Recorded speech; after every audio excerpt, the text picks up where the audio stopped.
Bonjour à tous pour cette vidéo spéciale sculpture cette fois, où je vais vous montrer comment, en cette période hivernale, on va pouvoir sculpter de la fourrure. Donc cette partie sera une petite partie pour une figurine en exclusivité pour Noël sur le site d'Eden, The Game.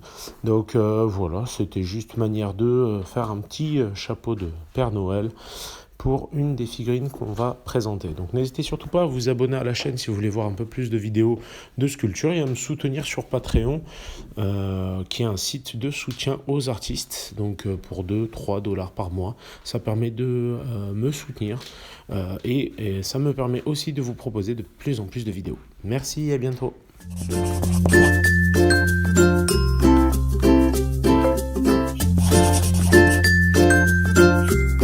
C'est parti pour la sculpture de... je vais vous montrer comment sculpter des petites fourrures. Donc là, pour ce faire, je vais m'appuyer sur un petit chapeau de Père Noël. Donc, parce que, bah ouais, nous, on anticipe un petit peu Noël. Donc, je pose déjà mon boudet. Pardon, je prends des petits accents, boudet. Tu me fais pas des guillis, Julie? Non, je te regarde faire. Ah ouais? Wow. Donc là, en plus, j'ai la chance d'être accompagné par Julie qui va... En fait, vu qu'il y a déjà un trépied, elle sert à rien, mais elle est là.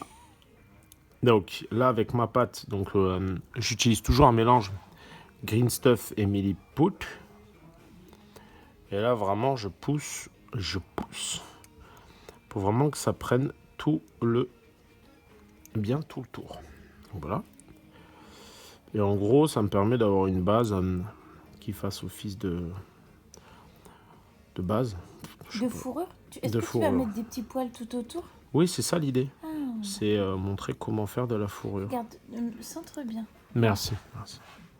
Donc là, l'idée, c'est vraiment de recouvrir l'ensemble de la zone qui va recevoir de la fourrure avec un bon gros volume de mélange Milliput et Green Stuff. Toujours les mêmes consignes, donc il faut toujours humidifier la zone qui va recevoir, humidifier la zone sur laquelle on ne veut pas, donc l'outil sur lequel on ne veut pas que la pâte adhère, et laisser bien sèche la zone sur laquelle on veut que la pâte adhère.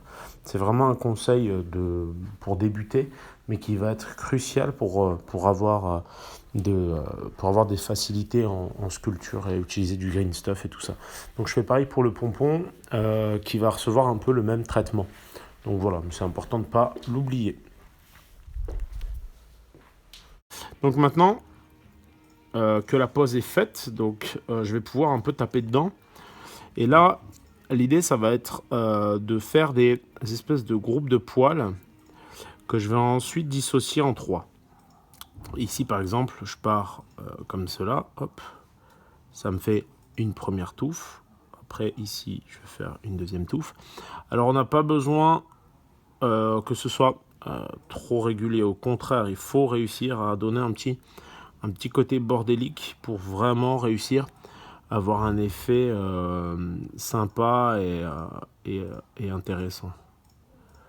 Ça va faire partie des petites nécessités pour avoir quelque chose qui paraisse naturel. Il faut une certaine irrégularité.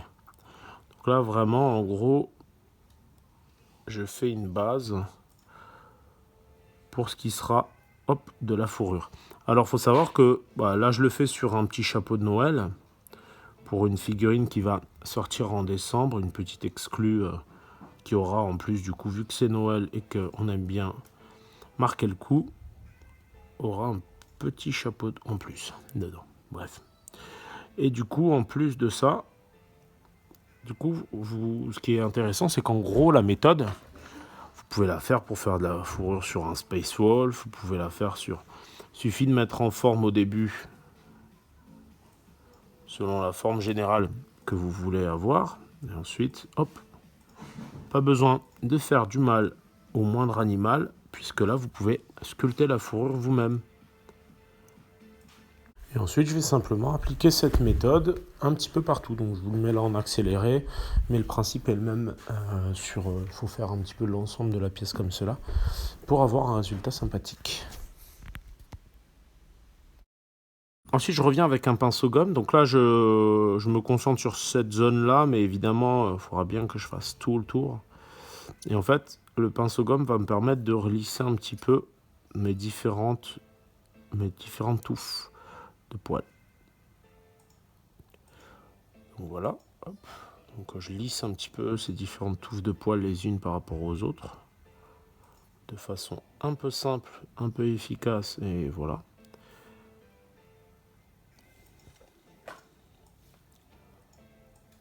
Une fois que c'est bien lissé, ce que je vais pouvoir faire, c'est que je vais revenir dans chacune de ces petites touffes de poils pour les dissocier de nouveau, mais cette fois en gros en 3. C'est-à-dire qu'en gros, je vais faire 3 petits traits dans chacune des petites touffes. Avoue que tu as envie de glousser de rire à chaque fois que je dis touffe, Julie. Au départ, oui. Mais là, je suis trop concentrée sur mon travail. Ah bon, d'accord. Je suis un peu déçu, mais ça va. Ok. Alors, je reviens avec cet outil, mais si on en a besoin, on peut venir avec un outil plus petit, plus fin. C'est possible aussi. Et je vais du coup, de nouveau, marquer ces touffes, mais je les marque vraiment. En fait, je redissocie en 3 petits traits chacune des touffes. De sorte à recréer un petit peu de détail pour le peintre, pour que ce soit finalement plus facile à peindre. Parce que du coup, le peintre pourra être guidé par les 3 petits traits au centre. Et la lumière générale sera guidée par la forme générale. Et les quelques petits détails viendront se poser, les points de lumière pourront venir se poser sur les petits points de relief, merci Julie, au niveau des touffes principales, on va dire.